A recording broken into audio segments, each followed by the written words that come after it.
गोकुळ दूध संघावर प्रशासक येणार हे आता जवळपास निश्चित झालेलं आहे। विद्यमान संचालक मंडळाला मुदतवाढ द्यायला कोल्हापूर सर्किट बेंचने स्पष्ट नकार दिला।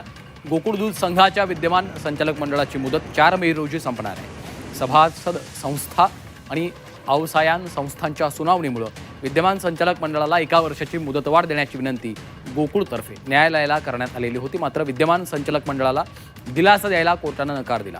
प्रशासक नियुक्तीमुळे गोकुळ दूध संघाची निवडणूक किमान 4 महिन्याने पुढे जाण्याची शक्यता आहे। नवीन झालेल्या सहकार कायद्यातील बदलामुळे 5 तारखेपासून गोकुळला प्रशासन लागणार ह्याविषयी काही शंका कोणाला नव्हती, तरीसुद्धा माननीय न्यायालयामार्फत 1 वर्षाची मुदतवाढ वाढवून घ्यायची असा यांचा प्रयत्न सुरू होता। आज झालेल्या सुनावणीमध्ये माननीय न्यायालयाने आम्हाला चर्चेमध्ये सुनावणीमध्ये कोणत्याही प्रकारचे मुदतवाढ ह्या संचालक मंडळाला देता येणार नाही हे स्पष्ट केलेलं आहे।